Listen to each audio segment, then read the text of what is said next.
You ever feel like the world is just changing a little too fast? It's easy to feel kind of lost in the shuffle.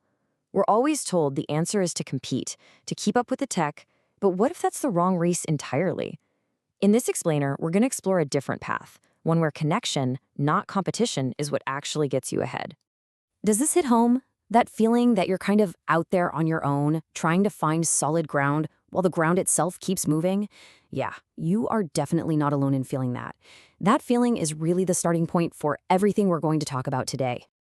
So, here's our plan. We'll kick things off with something called the automation paradox. Then, we'll get into the high value of humanity, talk about your new essential skills, give you a practical toolkit, and finally, tie it all together to connect your path forward. All right, let's dive right into our first section, the automation paradox. It's a fascinating and honestly kind of counterintuitive idea. The smarter the machines get, the more valuable our most human qualities become. And here's the paradox in a nutshell. You'd think more automation means less need for people, right? Well, it turns out the complete opposite is true. Skills like real empathy, nuanced judgment, those are becoming premium, high-value assets. Why? Because machines can calculate and optimize, but they can't connect. That's where we come in. Just look at this. On one side, you see technical automation just shooting for the moon. It's incredible. But look at the other side. The value we place on genuine human-to-human connection is climbing even faster. The real opportunity isn't just in code. It's in collaborating, in mentoring, in truly understanding other people.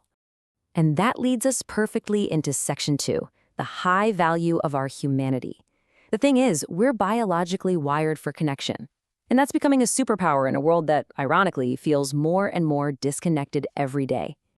Let's just be real for a second. We're in the middle of a serious loneliness epidemic. You might have hundreds, even thousands of friends or followers online, but how many of those people can you call when you're really in a bind? This isn't just some sad thought.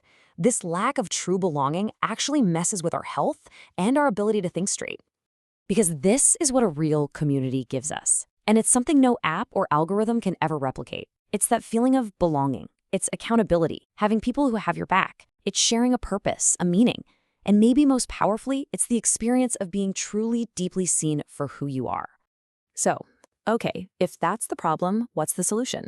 That brings us right to Section 3, your new essential skills.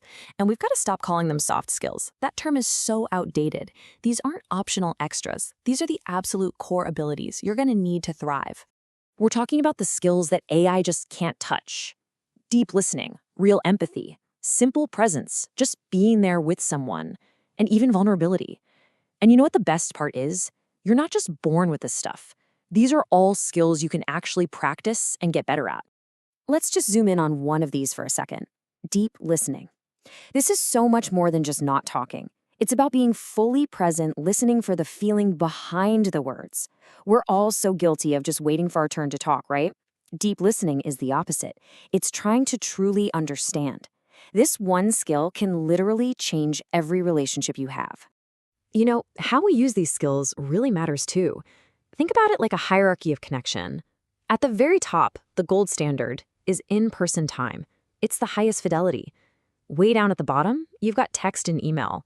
The goal should be to use technology to move up this ladder, not to live at the bottom rungs. Which, of course, brings us to Section 4, a practical toolkit. Because look, it's one thing to know all this is important. It's another thing entirely to figure out how to actually do it. So let's look at how you can build these skills, one simple step at a time. And I really want to hammer this home. These are not abstract theories. They're practical, learnable skills. You can build your capacity for connection just like you'd build a muscle at the gym. So let's check out 4 kinds of tools you can use to do just that. First up, a listening lab. Think of it as a workout for your ears to practice that deep listening. Then there's a conversation builder, a tool to help you get past that boring how's the weather small talk.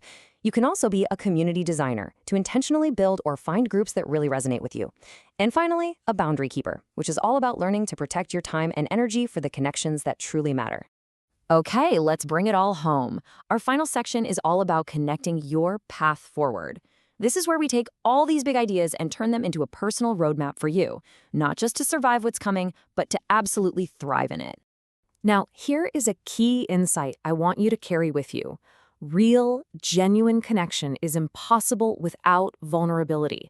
You know, we're taught to think of being vulnerable as a weakness, but it's not. It's the absolute definition of courage. It's the courage to just be you and let yourself be seen. That's the bedrock of all trust. And look, if you only remember one single thing from our entire time together, please let it be this. You cannot do this alone. Period. In this crazy, fast-changing world, the people who come out on top won't be the ones with the most technical skills. They'll be the ones who invested in deep, meaningful relationships. And this quote just says it all, doesn't it? The future isn't about becoming more like the machines we build. It's about becoming more fully, more deeply, more compassionately human. That is the real game changer. So, I'll leave you with this question, and I want you to really think about it. I'm not talking about some huge, dramatic gesture. What's one small, even tiny step you could take this week to create a moment of more meaningful connection in your life? Because that, right there, is where it all begins.